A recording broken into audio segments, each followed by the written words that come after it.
আর যে মিজানকে দয়াল এত ভালোবাসে, উরুষের সময় হইলে দয়ালকে মিজান হয়তো 100 টাকা নজরানা দেয়, নয়তো একটা হাঁস দেয়, নয়তো একটা মুরগি দেয়, এর বেশি কিছু কোনোদিন মিজান দেয় না। তারপরও দয়াল মিজানকে এত ভালো কেন বাসে, এটা দয়ালের বলতে হবে। উরুষ শেষ, মিজান মিজানের বাড়িতে চলে গেছে, অন্যান্য ভক্তরাও তারা বিদায় নিয়ে যার যার মতো চলে গেছে। 4 থেকে 5 জন ভক্ত ওরা আর যায় না, ওরা খুব রাগ, দয়ালের কাছে গেছে, যাইয়া কয় বাবা আপনার এত ভক্ত, তাদের মধ্যে আমরা 5 থেকে 6 জন লোক আপনার দরবারে কেউ গরু দেই, কেউ মহিষ দেই, কেউ লক্ষ লক্ষ টাকা দেই, কিন্তু আপনি আমাদেরকে তেমন একটা ভালোবাসেন না। আপনি মিজানকে, আমরা যেটা লক্ষ্য করে দেখলাম, মিজানকে আপনি অনেক বেশি ভালোবাসেন। বাবা আপনি মিজানকে এত ভালো কেন বাসেন, এটা আপনার বলতে হবে, না বললে আপনার দরবারে আর কোনো দিন আমরা আসবো না। বলে তোমরা জানতে চাও মিজানকে কেন তো ভালোবাসি? তাহলে তোমরা একটা কাজ করো, আমার সঙ্গে চলো মিজানের বাড়িতে যাই। বলে ঠিক আছে। মিজানের বাড়ি একটু নদীর পর, দয়াল একটা নৌকা নিয়ে, একটা ট্রলার নিয়ে মিজানের বাড়ির দিকে রওনা করছে। ঘাটের মধ্যে নৌকাটা লাগাইছে, এদিকে মিজান সংবাদ পাইছে দয়াল এসেছে তার বাড়িতে। দৌড়াই গিয়া দয়ালকে বাড়ির ভিতরে নিয়ে যাচ্ছে। পথ দিয়ে যখন যায়, দেখে পথের মধ্যে 2টা গরু বাঁধা। বলে বাবা মিজান, তোমার বাড়িতে ঢুকতে দেখলাম 2টা গরু বাঁধা। ও মিজান, এই গরু 2টা কার রে বাবা? বলে দয়ালের যে কথা, এই গরু 2টা তো আপনারই। বলে ও আচ্ছা। ও মিজান, তুমি কত সুন্দর একটা টিনের ঘর দিছো মিজান। ও মিজান, এই ঘরটা কার রে বাবা?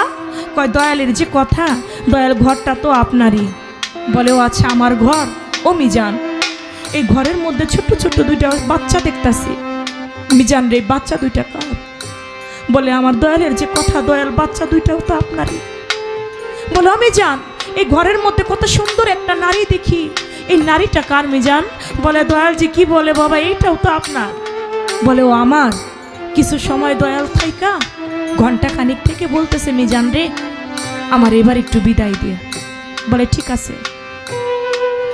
ভক্তদের বলতেছে তোমরা একটা কাজ করো, এখন তো আমি বিদায় নিলাম, আমার 2টা গরু এখানে বাঁধা আছে। মিজান বলছে এই গরু 2টা নাকি আমার, তাহলে এই গরু 2টা ট্রলারের মধ্যে উঠাও। উঠাইছে। এই ঘরটা নাকি আমার, মিজান বলছে আমার ঘর যদি হয় তোমরা একটা কাজ করো, এখানে থাকবে কেন, এই ঘরটাকে ভেঙে আমার নৌকার মধ্যে উঠাও। ঘরটা ভেঙে ফেলেছে, নৌকার মধ্যে উঠাইছে। এই বাড়িতে ছোট ছোট 2টা বাচ্চা আছে, এই বাচ্চা 2টা নাকি আমার, তোমরা কাজ করো, এই বাচ্চা 2টাকে নৌকার মধ্যে উঠাও। উঠাইছে। তোমরা একটা কাজ করো, ওই যে সুন্দরী একটা রমণী, ওইটাও নাকি আমার, ওরেও নৌকার মধ্যে উঠাও। নৌকার মধ্যে উঠাইছে। উঠাইয়া এবার দয়াল বলে মিজান রে আমি যাই, তুই আমাকে বিদায় দে। দয়াল নৌকাটা ছেড়ে চলে যায়। মিজান পিছন থেকে ডাকে দয়াল রে,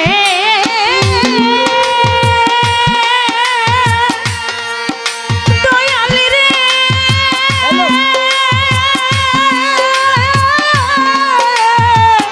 ও দীনবন্ধু রে,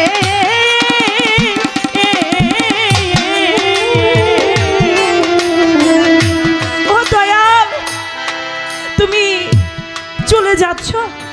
নৌকাটা ছেড়ে যখন চলে যায় তখন বলে তোমার নায়ে বুঝাই শোনা, ও বাজানা আমি ভাবে দুঃখী একজনা, তোমার নায়ের কিঞ্চিত শোনা এই অভাগীরে দিয়া যাও।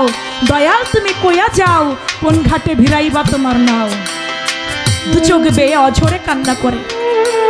ভক্তরা বলতে থাকে বাবা দেখছেন, আপনি মিজানের গরু 2টা ছেড়ে নিয়ে চলে যাচ্ছেন, মিজান এই দুঃখে কেমনে কান্দে। মিজানের ছোট ছোট 2টা বাচ্চা আপনি নিয়ে যান, আর স্ত্রী আর ঘর ভাঙ্গা নিয়ে যান, দেখেন এই দুঃখে মিজান কেমনে কান্দাছে। কয় এই দুঃখে কান্দে? তোমরা একটা কাজ করো তো, নৌকাটা ঘুরাও, আমি আমার মিজানের কাছে যাই। মিজানের কাছে গেছে, যায় বলে ও মিজান, আমি তোমার ঘর ভেঙে নিয়ে যাই, এজন্য তুমি কান্দো? বলে না বাজান, এই জন্য আমি কান্দি না। বলে আমি তোমার পালের গরু নিয়ে যাই, এই জন্য কান্দো? বলে না বাবা, আমি এই জন্য কান্দি না। বলে আমি তোমার সন্তান স্ত্রী নিয়ে যাই, এই জন্য কান্দো? বলে না বাবা, এই জন্য কান্দি না, আমি কান্দি সব আমার জায়গাটা কি তোমার নৌকার মধ্যে হইল না? আরে ও